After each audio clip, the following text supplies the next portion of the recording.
Friday. Now, while everybody's hopping in, I just want to say I hope everybody has a great weekend this week. I hope everybody had a great week. And by the way, while you're hopping in, I would love to know where you're at in the world. It's always interesting to me to see where these lives get pushed out to. Today, we're going to talk about fertility and your sex hormones and insulin resistance. A few things you need to know whether you're a child or an adult. And if you're a parent or a grandparent, you might want to understand some of this as well so that you can help your family understand what they're at risk for with insulin resistance at any age. So we're going to jump in. I'm going to encourage you to ask questions when you have them. And if I have the answers, I will get the answer to you. If I don't, I'll go do the research to bring the answer back to you. And I want to, with that, say I'm not a doctor. I'm not a nutritionist. I'm not any of that. I'm just a real world woman who struggled with a lot of the things I talk about, got better when none of those professionals were helping me, and then have been helping others start to get better too by understanding this one root cause of our disorders today. So 95% of our diseases and disorders today can be attributed to insulin resistance. Now, it's easy to say that doesn't impact me and walk away, but what's not so easy for most people to hear is that more than 93% of us have a metabolic disorder, which almost always means an insulin dysregulation, which means that the nutrition that you're getting in your body is not serving you well. So, insulin resistance, just to start, we're going to start with insulin resistance, and I'm going to talk about how it's affecting your hormones in a number of ways. But insulin resistance really is when we have too much blood glucose coursing through our veins. Our brain makes us put out insulin to help transport that insulin to all the cells in the body. But in the onslaught of these packages of energy that these trucks called insulin have to deliver, there's just too much and they can't get it all delivered. Or when they get to the delivery address, your cells, some of the cells just have had it. They're like, I'm full up. I'm not answering the door. I'm not expecting any packages, don't need any packages, don't want any packages, not doing it. And so that's when we start to have this insulin resistance thing, when insulin cannot deliver the energy into the cells. But just like there's about three pathways here, you guys. Insulin resistance can be caused by stress, inflammation, and high amounts of sugar. So understand that. If you're under a lot of stress, it's going to start to change how you deal with sugar. If you have inflammation and injury, it's going to start to change how you deal with sugar, and you end up with this metabolic mess. It would be hard enough if we were having all the stress and all the inflammation and injuries and we had actual viable food, but we don't. So our problems are worsened. Now, the other three things are with insulin resistance. There's really about three different things going on. Some cells won't take in the energy, like I talked about. Some cells are taking in too much energy, and some cells are just going about their own business, doing their job, taking what they need when they need it. But all of this disarray, where there's too much insulin floating through the bloodstream causing problems, is called insulin resistance. So let's get that straight first, and then we're going to talk a little bit about fertility, both male, female, young, and old, and during pregnancy, everything. I'm going to go over some things really quickly, but I want to address how insulin resistance is affecting us in that department, whether it's trying to have children, trying to have a normal relationship between two adults, but yet it's also affecting older people and children as well. So let's dive in. The first one I want to talk about, because I posted a video last night, is breast cancer. Now, we understand that insulin resistance, right, is some cells taking up too much, some cells not taking up enough, but there's a problem being caused because of it. One of the really interesting things that I find, and I haven't talked about for a while because I was told not to talk about cancer much, but I'm going to. I'm just going to. Women, we have 6 times the insulin receptors in our breast tissue that we have anywhere else in the body. So that sets us up at a risk for an increased risk for breast cancer when we have insulin resistance. And the older we get, the worse it becomes.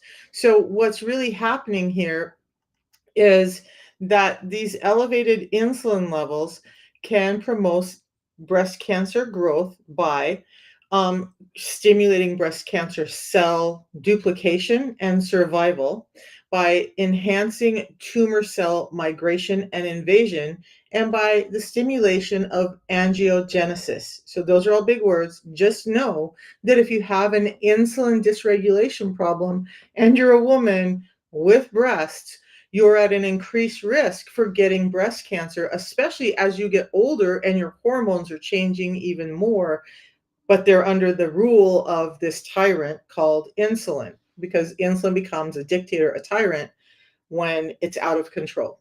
When it's in good control, it's an amazing thing for us to have. We need it. But I'm talking about it's out of control in 93% of us. And this is what's happening. So it's also changing in the breast tissues. It's also changing how these insulin receptors are reacting, and they're overexpressing. So it's increasing this mitogenic signaling there. It's creating poor clinical outcomes due to hybrid receptor activation. So these receptors in the breast are just acting differently, and it's creating an increased risk for breast cancer. The interesting part, before I go into any more about that, there's more, and maybe I'll just do a lengthier video on it later. But the interesting fact is, they've done some studies, and with women with breast cancer or at risk for breast cancer, when they removed the insulin resistance piece, when they got their insulin resistance under control, and these ladies more insulin sensitive, changing their diet, changing a number of things, the breast cancer risk reduced, as well as the breast cancer itself just was not as existent in those women now that they had the insulin resistance under control. And there's scientific studies that show that improved insulin sensitivity creates improved outcomes for women with breast cancer. So that was a big one. I wanted to lead off with that because it's not something we talk enough about. But when I'm on fire for getting insulin resistance under control, it's some of these reasons. It's not just my heart or my joints or whatever. It's like I don't know if you ladies are checking yourselves, but you should. And I'm 60, and typically this is when women are getting breast cancer. So thank goodness I got my insulin resistance under control 3 years ago. So I have a better chance at not developing breast cancer as I continue to age. Understand this is important for the women in your life, for you, because no woman wants to go through that. Now, one last piece before I jump off of breast cancer. We know, we know, borrowing from Lisa Nichols, that Hispanic, Black, Native American, Pacific Islanders all have a higher risk for insulin resistance.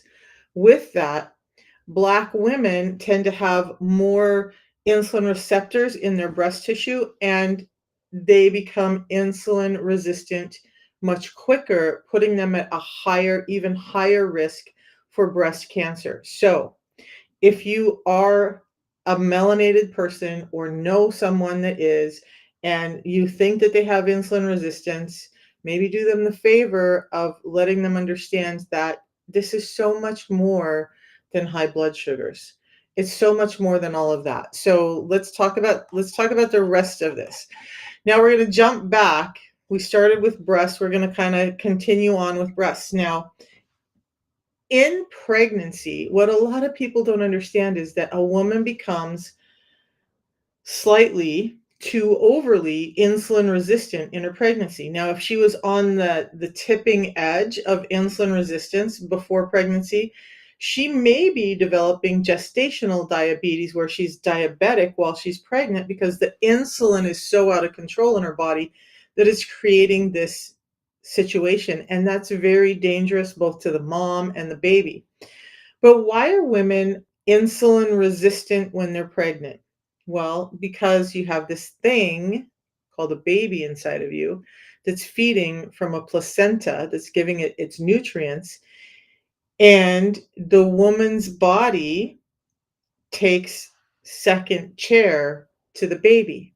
So the woman becomes a little bit more insulin resistant so that more of the energy can go into that placenta and the growing baby. It's a real necessary mechanism. But what happens is that because of our food, because of our surgical practices and inflammation and stress, a lot of women are coming out of pregnancy still being insulin resistant when it should be reversed, and it's a problem. So I've talked to so many women that said, "Man, I was doing fine until I had kids, and then whatever it was after I had kids, I just couldn't shed the weight, and I was having emotional problems, and I was having all of these other symptoms going on. My hair is not like it used to be. I'm getting hair on my face. I'm having mood disorders." All of that is linked to insulin resistance that did not reset after the pregnancy, and it's pretty common in today's world. So, one thing that can actually help this, my throat's a little dry this morning. One thing that can actually help it goes back to the breasts, right? Isn't it interesting that when we saw a reduction of women breastfeeding children, their babies, at the same time, we started seeing more women insulin resistant after pregnancy. The act of breastfeeding produces a lot of chemical reaction in the body that starts to reset that insulin resistance and allow a woman to become insulin sensitive again. So one of the problems is we have children coming out of the hospital and they're being given formula and women aren't breastfeeding, and so now these women are staying insulin resistant even after that baby is born. The interesting thing is that even after a woman has breastfed and reversed that insulin resistance in herself, that kind of immunity to insulin resistance continues even after she stops breastfeeding. It just resets the metabolism back up to function more properly in the world that we live in today. So there's that. Then we look at things like PCOS and erectile dysfunction. Is any of this making sense to everybody? Are you guys getting all this? And do you have any questions so far? Because I'd love to answer what I can. All right, so we're going to dive into PCOS and erectile dysfunction. We'll deal with PCOS first. It's one that I do a whole lot of talks on. But bottom line, insulin is changing how our bodies transfer hormones. So what a lot of people don't understand, including me at first, was that all of our hormones, our sex hormones or estrogens, start out as androgens. So think testosterone. We're going to say testosterone and estrogen. So in the ovaries, part of the ovaries job at certain points during the cycle is to take testosterone, convert it into estrogen. Now estrogen goes up, and we have this whole cycle of things happening inside the woman's body. Why women with PCOS have these lengthy, drawn out periods is because they're not getting this cue. They're not getting the cue to turn testosterone into estrogen because they're not getting some other cues earlier on because of insulin resistance. So just at the bottom line, PCOS can really be linked back to how insulin is interfering with testosterone to estrogen conversion, making that woman more insulin resistant. Thank you, Penny K. Thank you. So now, PCOS is not no longer like when I started talking about this 3 years ago, everybody came at me and said, "It's genetic. You don't know what you're talking about." Now, more and more people are talking about the fact that PCOS is metabolic infertility, which is an insulin dysregulation. Okay, so if you want to address PCOS, I'm going to tell you your best chance is to address the insulin in your system and get that under control. And you will likely see results with the symptoms of PCOS. And we've actually had a number of young women who were not able to conceive, who had PCOS and who were struggling, who started doing the system and now have children and normal periods and a normal life without all the hair on their face and losing the hair on their head and all the mood swings and stuff. Okay. That's PCOS, but insulin resistance also affects men's health. So, in the same, not in the same way, but in a similar way, men carry more testosterone. They don't have ovaries to convert testosterone into estrogen. But what happens as we become more insulin sensitive and put fat on, or insulin resistant, and put fat on, we're going to stop for a second. When insulin can't get the energy that it's carrying into any of the other cells, because they're saying, don't want you, not taking it, then insulin's going to go to the storage unit or your fat cells and start storing it there. In men, those fat cells actually act like ovaries. And what is happening there is that excess fat is converting more of testosterone into estrogen. So now you have a lower libido, you have man boobs, you have love handles, and to a whole other factor, you're having some erectile dysfunction. Your testosterone is low, your estrogen levels are too high, and you feel like there's something wrong with you as a man. Not true. There's something wrong with the food you're eating that's disrupting how you are able to live in the world as a man. So get the insulin under control. And similar to the ladies with PCOS, we've had men who had erectile dysfunction, low libido, all of the stuff, low testosterone, and their doctor said, hey, I want to put you on testosterone therapy. A couple of them that I know of personally said, nope, I'm going to give the system a chance. And when they went back for a follow-up 3 months later, their testosterone levels had bounced back into normal range by just addressing insulin and losing a little bit of weight because they addressed their insulin levels. So now, though the erectile dysfunction, I talked yesterday about heart problems and how insulin resistance affects your vascularity or how blood flows through your blood vessels. So if you want to know more about that, go to YouTube or Facebook and find the video from yesterday and watch that because they're housed there. But basically, it slows down and narrows down the blood vessels. And so it starves off certain areas of the body from blood flow, and the men's parts are one of the places that get this reduced blood flow. Well, in order to have an erection, a man needs good blood flow. So now not only is their testosterone level low, they have decreased blood flow. And so they just don't have normal function. That function has returned for all the men that I know of personally, that have done the protocol I'm about to talk about and get their insulin under control. So not only did their testosterone levels bounce back to normal, but their erectile function got back to normal. And of course, I get reports that happy wife, happy life, right? So now that's all good for them. That's all from insulin resistance. So we've talked about men, we've talked about women, we've talked about pregnancy, we've talked about post-pregnancy, we've talked about breast cancer. There's a couple of other things I want to talk about. And this one was kept me awake all night because, it's funny, my doom scroll feeds are filled with science stuff and actually sex trafficking concerns because it's a huge issue for me, having dealt with some abuse and whatnot. And I just don't like the thought of kids being sexualized. Okay, so an interesting thing with all of that is happening. About a century ago, our kids developed into their sexuality at around the age 15, 16. That's when they hit puberty and all of the sex changes started happening. Breasts are growing, boys are having increased, desires and whatnot. Over the years, that age has gotten smaller and smaller. So now at age 15 or 16, when a child has had enough emotional, physical experience in the world, their body's changing a little bit, and they're at least better equipped to deal with it.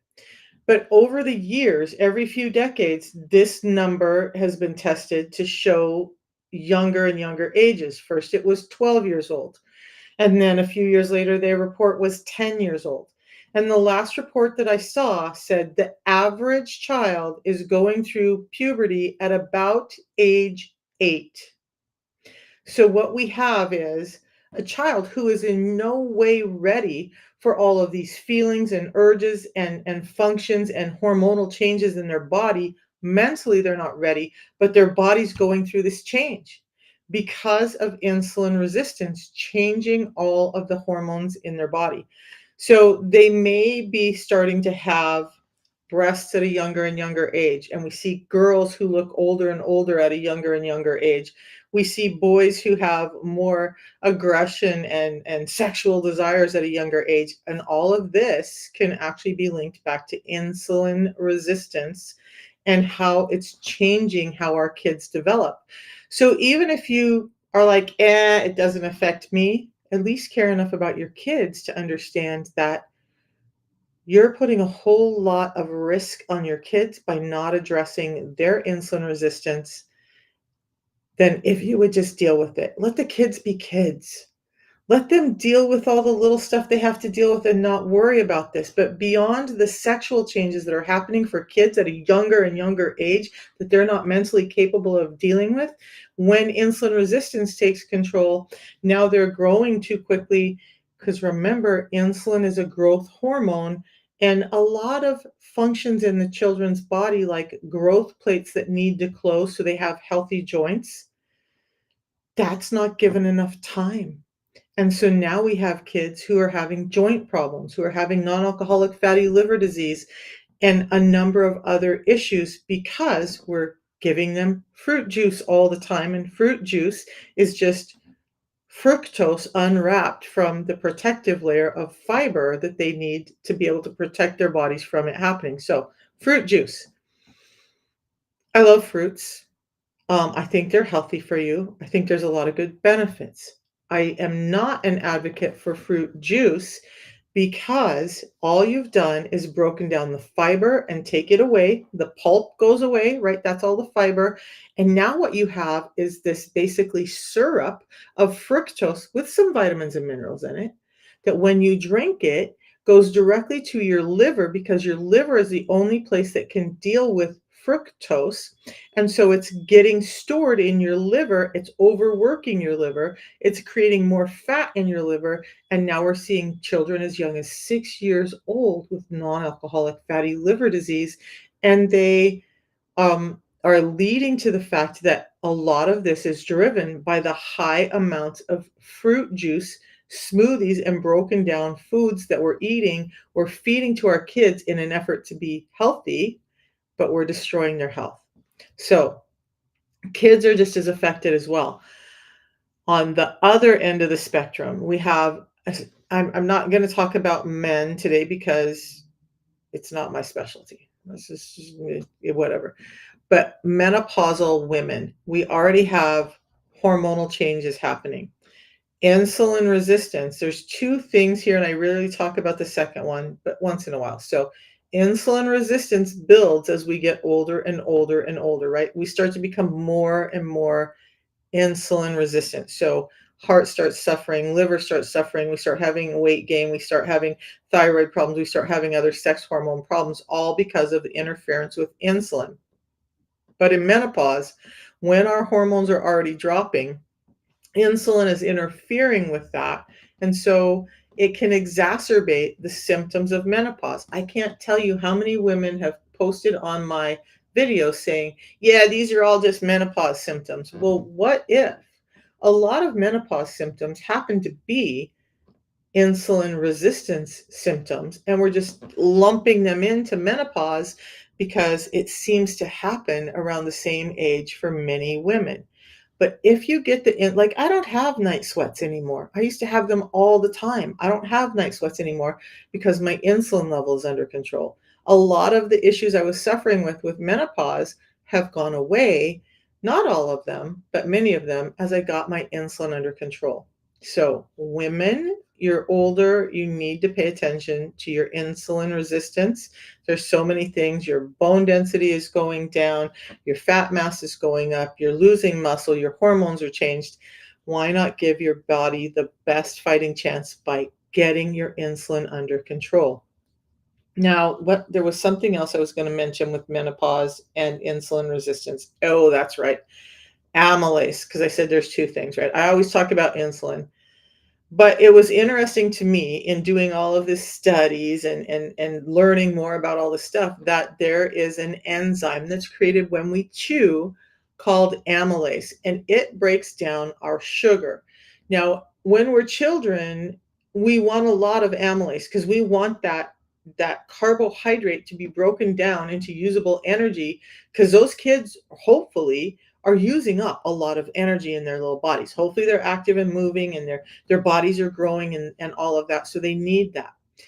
But for whatever reason, they haven't determined, or in the study, let's put it this way, in the study that I read, there was not really a reason given as to why, but there was the notation that women, especially in over 50, start to have a buildup. It's actually building up a long time, but it just gets to a point where we notice it, that we have this buildup of amylase. What does that mean? It means that you're breaking down sugar too quickly at an older age. So now that's increasing the likelihood of insulin resistance, because this enzyme that was once really good for us has built up and is now making sugar even more available at a quicker rate than we need. So, quick tip, you guys, you just go to the grocery store and do this, okay?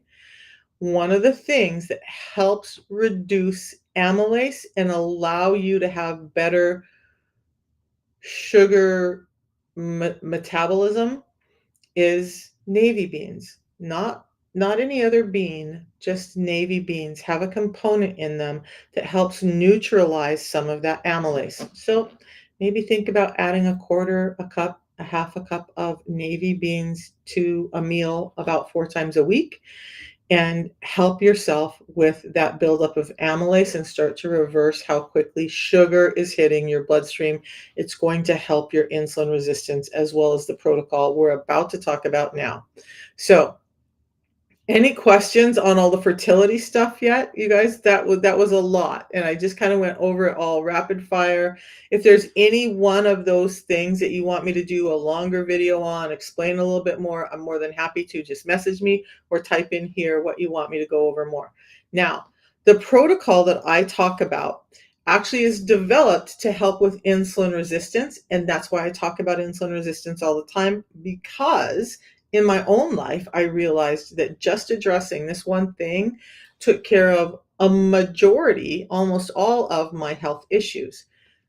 And I want that for you guys too. It doesn't take Mounjaro, Ozempic, statin drugs, and blood pressure drugs, and all of this stuff. If you understand that insulin resistance is at the root of it, you can understand that getting that under control will help you with your overall health. So, the system is a tea that I have every morning. My tea's right here. It's already half gone.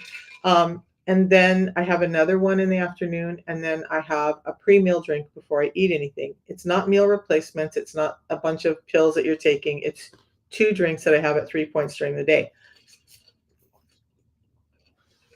And why these 2 drinks? I'm going to start with the pre-meal drink today. This has 7 different soluble and insoluble fibers in it. What this has been proven to do is reduce a blood sugar spike by up to 43%. The canister kinds, that, the green canister and the orange canister, that single source fiber can reduce a blood sugar spike, sure, about 10%. So this reduces it 4 times as much.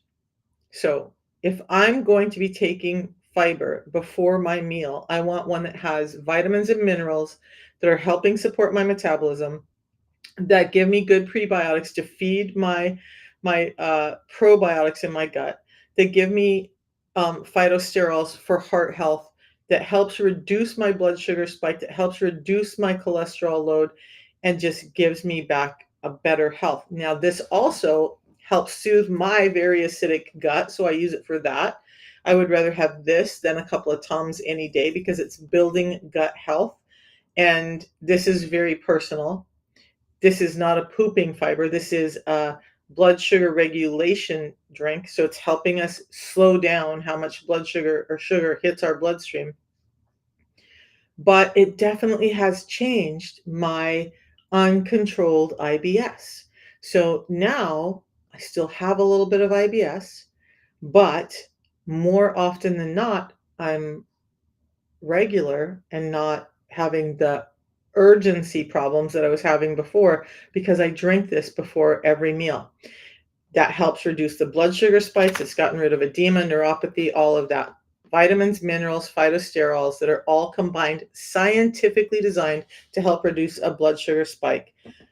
It's so much so that we've had places like the Cleveland Clinic, one of the top heart hospitals in the world, study it, and we've had the University of Sydney, the makers of the glycemic index, study it, along with a number of other universities, like Brigham Young University. And then we have partnerships with places like the Cologne List or Safe Sport because it doesn't have any stimulants or drugs that are going to pop anyone on a drug test, which was important to me when I was a competitor. Wish I would have had this. Now, the tea that I drink twice a day. Why this tea? And why twice a day? The tea is increasing your own glucagon like peptide 1, which is a hormone that is helping you become more insulin sensitive, helping you utilize the insulin that's in your body better. And it's helping give you some satiety both in your gut and in your brain. This has I was thinking chlorogenic acids, so forgive my pause. This increases your own glucagon-like peptide 1 by up to 70%. So now a body that's under siege by insulin and is unable to produce glucagon-like peptide that keeps us normal and satiated, this is helping with that. It's 375 times more potent in something called chlorogenic acids, which is one of the components that can actually cross the blood-brain barrier. Lots of science stuff. Basically, it allows nutrients to get to the brain. It's one of the only components that can do that. So it's getting through the already damaged blood-brain barrier we have and getting vital nutrients to the brain. So now the brain has energy. Because the brain has energy, it's not feeling hungry. Hunger is your body's cue that it needs energy. So if you have true physical hunger, it's because your body's saying, hey, I need energy. Well, your brain is part of your body. And what people don't understand is that your brain gets as insulin resistant at the same time as your body. And if your brain's not getting energy, you're going to be hungry all the time as your body's trying to get vital energy to the thing that's running the whole show. Okay. So it's getting energy to the brain. It's giving me nutrients and it's giving me satiety. It's also helping with blood glucose regulation. It's also helping with insulin sensitivity while it's keeping me satiated. And it gives me a ton of energy that's not hurting my heart or making me feel like I'm going to crash later. So these two components have been put together and studied scientifically to make sure that they affect insulin resistance, so much so that they're allowed to be in something called the PDR, or the prescriber's digital reference, where you'll also find all the medications, but these are not medications, they're real food products. So if you want to get your health under control and you want to do it more naturally, then I'm going to invite you to try this. It has a 90-day money-back guarantee. It has a quality guarantee. It has a low price guarantee. And you get a hold of me when you use my link. So I want to be very clear about that. I had somebody write me yesterday and said, yay, I started. I'm so excited to work with you. And I go in and I check my back office and I don't see an order.